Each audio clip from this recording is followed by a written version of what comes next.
at the end of the day, I just write 3 things I'm grateful for. And it was a good exercise because then... What are you most grateful for? What am I most grateful for?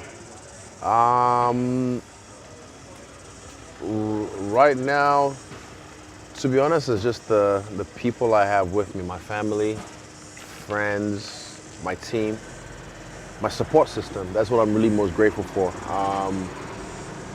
Because this life that we live, you know, it's a lot of ups and downs, smiles and frowns.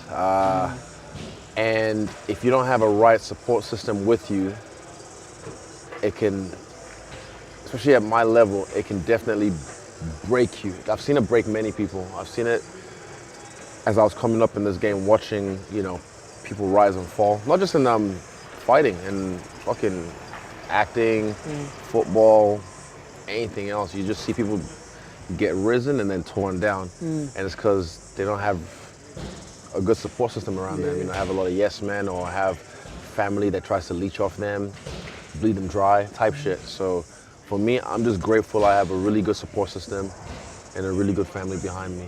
Man, the roots, eh? The roots, exact foundation. The foundation, the groundedness, like especially in what you guys do again. And I've heard you say it, bro, and listen to podcasts and doco and whatnot, and your work.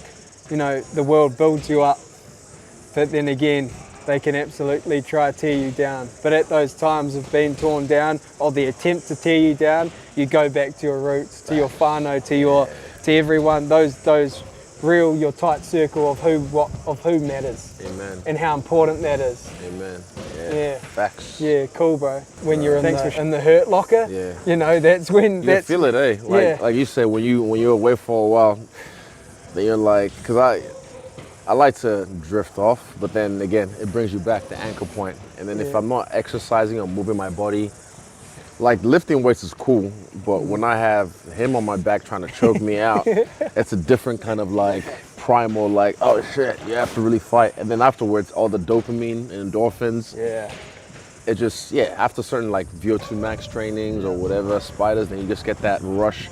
I'm sure you get it as well after you land something. You know, Ryan Williams? Williams, yeah. Willie, bro. Willie, yeah. Seen, like, I was even talking to him at one of the last shows, and he did like I thought it was 4, but he said 5 tail whips and a backflip.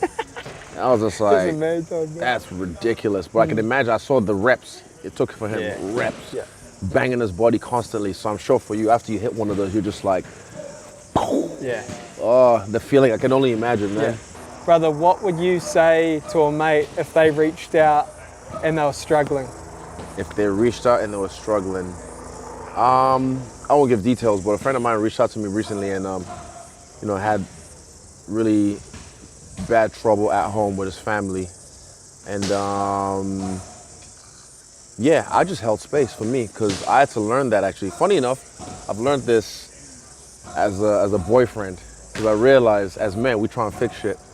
So like, you know, when my, you know, old girlfriends would bring problems and stuff, and I just like, well, what you can do is this, that. And it's just like, I don't need you to give me solutions. I just need to listen. So then that kind of helped me be a better boyfriend. But I realized with friends as well, or people, it's better to do that.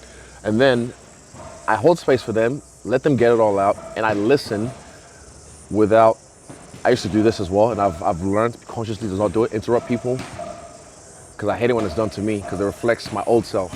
So I'd listen without interrupting, because I want to understand what they're saying. And I'd listen, and then when I feel like they've gotten there, they vented out, then I'd ask, right, would you like my advice? And that gives them the choice, like, okay, if they say yes or if they say nah, I just wanted you to listen. Because sometimes me as well, if I want to vent, I don't really, because some of my, you know, like, close friends can't relate to certain things I'm saying, but they understand me, so they can understand how I feel. But then I just need to vent, I just need to get it out. And then when I get it out, I feel better. And then I have more clarity of what I want to do, you know? But if I do need advice, then I'll ask for it. But yeah, what I do is just hold space, and at the end of it, I go, would you like my advice?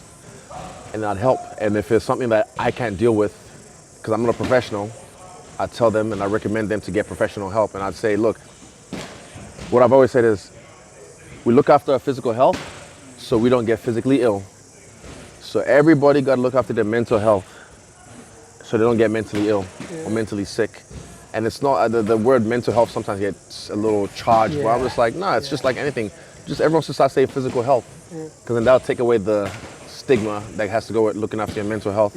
But it's going away. It's going away now, and there's a little bit of regression now because, you know, there's all that, nah, just harden up, mate, da, da, da, da. But then you look at the suicide rates in NZ. It's got to go, bro. Oh, it's gonna go. It's gonna go. That's why we're doing this. It's 2 steps forward, half a step back. Yeah. 3 steps forward, 1 step back. Yeah. So I've seen the tides keep doing that. Yeah. But it's going. Yeah. It's going. What is a tool or thing that keeps your mental health in a great place? What fuels your stoke?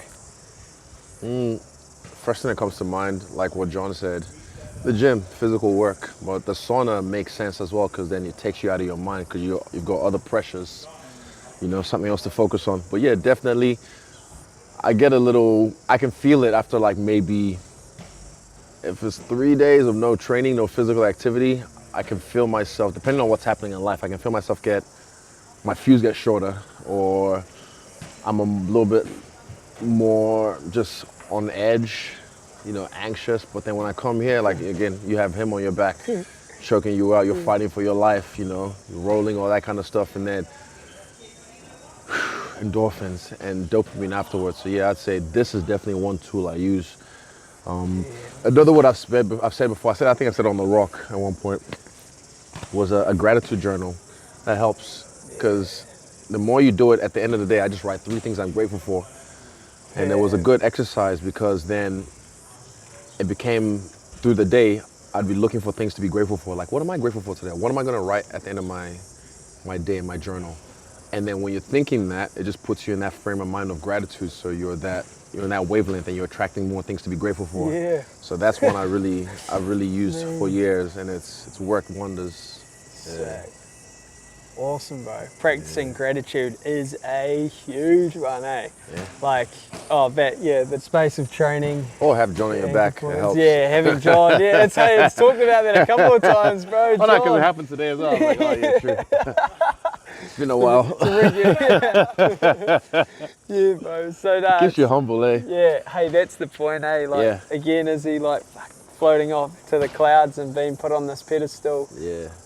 But being able to ground yourself with these tools and these people, brother. Real humility is, again, having John on your back. Like, when I see sometimes people, I've said this before, pretending to be humble to appease the masses because they don't want to seem like they're better than some. I'm like, nah, because again, I've said it at the Halbergs, we have that culture, and I'm like, nah, fuck that tall puppy shit.